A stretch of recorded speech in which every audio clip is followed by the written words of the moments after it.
yegsi na de voilà mi ngi noonu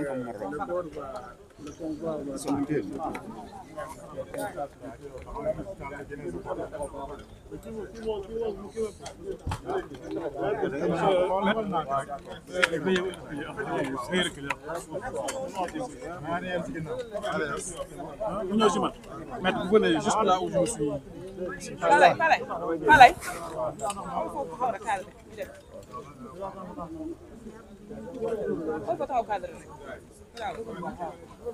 Bon léegi dama leen di ñaan après ñi nga xam ne c'est des compagnons waaw une minute dégg nga xam ne que ay compagnons lañu xeex ak moom jóge ba bitim réew ñëw ba fii après ñu may leen même bu dee lu gàtt la waaw ñoom ñu am luñ ciy wax waan après vous allez vous exprimer n'est-ce pas Larissa dégg ngeen waaw on est d'accord voilà waaw léegi ci wolof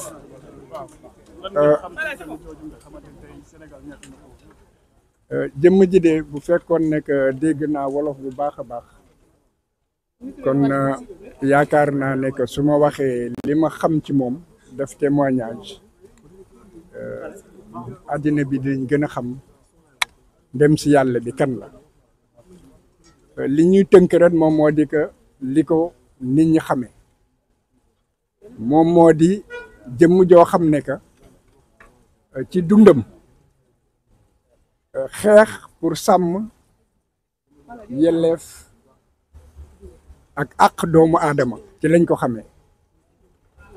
ba mu nekkee xale la ko tàmbali gis nañu bu ñu fàttalikoo journal Sopi gis nañu aussi le témoin mu di jamono yi nga xam ne que nit ñaa ngi doon xeex pour que Sénégal gën a mun a am démocratie et que ñu dog buubu jaam gi foofu lañ ko njëkk a ràññee mu di koo xam ne yàlla da koo may mu am kàddoom da doon sori te kàddoom da doon leer ci jamono yooyu ñoom Cheikh Anta ak ñoom ñëpp ba ñuy xeex ci jamono yooyu lañ ko gën a njëkk ràññee ci maanaam wàllum journalisme damay tënk rek ñoom Ablaye Wade ak ñëpp bu ngeen gisee tey jii ñu yónnee ay délégation c'est que ku ci ne ba nga xamee ne que ñu ngi la doon toroxal di la sonnal ci wàllu politique moom jóg na jàpp na ci xeex na ci léegi nag li ko nit ñi xamee ci robb bi kon loolu dafa di li tax mu gën a feeñ gën a fës looloo taxit mu doon nit koo xam ne que addina bi xamee ko ndax muy Côte d'Ivoire muy France muy Guinée muy Mali muy réewu Afrique yëpp fépp foo xam ne que war nañu war a mën a taxaw pour sàmm ak yelleefu doomu aadama Khoureyssi Ba dem na taxaw na fa avocat yi bi nga xam ne que moo ëpp turit ci addina bi mu di Jacques Vergès ba nga xamee ne que moom it jaay nañ ko doole di ko néewal doole Khoureyssi Ba taxawu na ko dégg nga pour défendre ko nekk avocat kon kooku dafa di nit koo xam ne tey Afrique yëpp ñoom ñoo ñàkk mun nañ wax addina bi yëpp ñoom ñoo ñàkk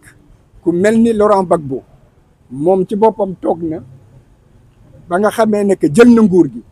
seede ci moom seede boo xam ne wane na ne que avocat bu am xam-xam la wane na am na avocat boo xam ne que li muy wax xam na ko làmmiñ bi yàlla may na ko làmmiñ boo xam ne que dafa barkeel te it am na maanaam njàmbaar boo xam ne que njàmbaar bu néew la nit war di ko mën a am di xeex ak yelleefu doomu aadama boo xam ne que en fait moom munoon na ko ñàkk a def kon tey jii naqar la ñu àndal ñii ma nekkal lii ñii ñëpp ci ñoom ñëpp day wane dimension nit ki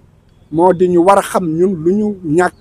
ak loo xam ne tey ji naqar bi du ñun ret la te bu ñuy jàll ñëpp la ñu war a jàll léegi ñu may ñan sunu borom bi mu xare ko ajana mu leeral bàmmeelam yaatal bàmmeelam di ñaanit yàlla may xolu muñ njabootam wasalaam.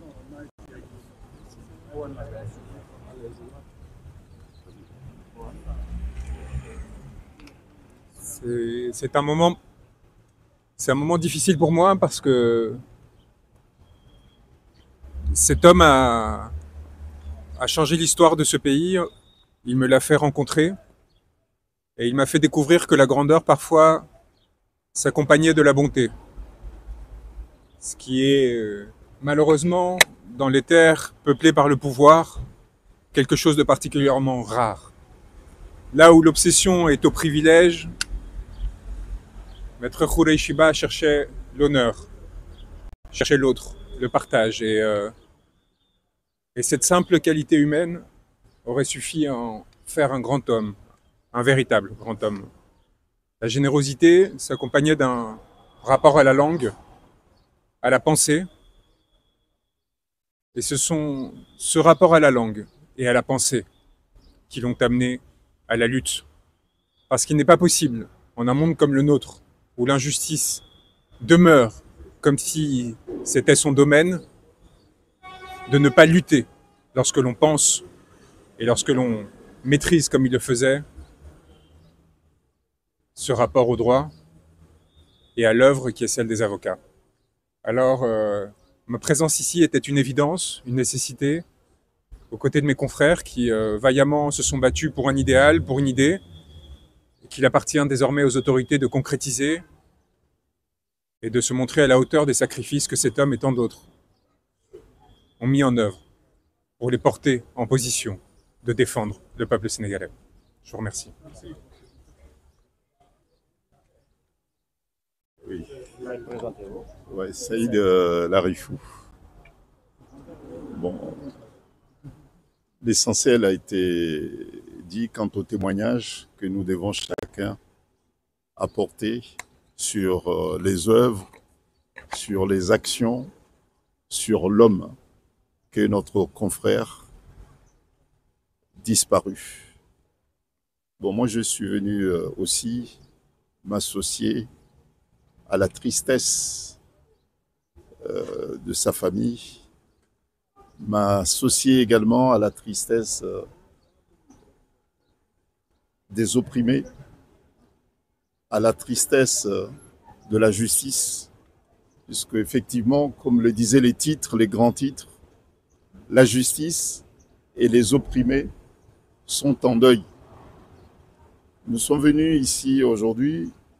célébrer non pas l'homme, mais célébrer les valeurs de justice, les valeurs de dignité, de droiture, de dignité de ce grand homme. Les valeurs qu'il portait nous ont fait rencontrer Khoureyssi. J'ai eu le privilège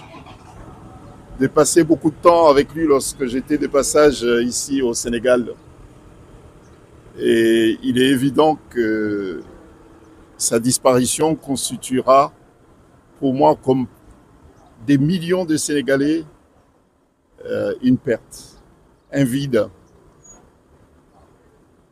Voilà ce que je peux dire concernant ces grands hommes. Mais son héritage moral, son héritage professionnel trouvera sans doute d'autres combattants qui veilleront à ce que son héritage soit respecté et honoré. Merci.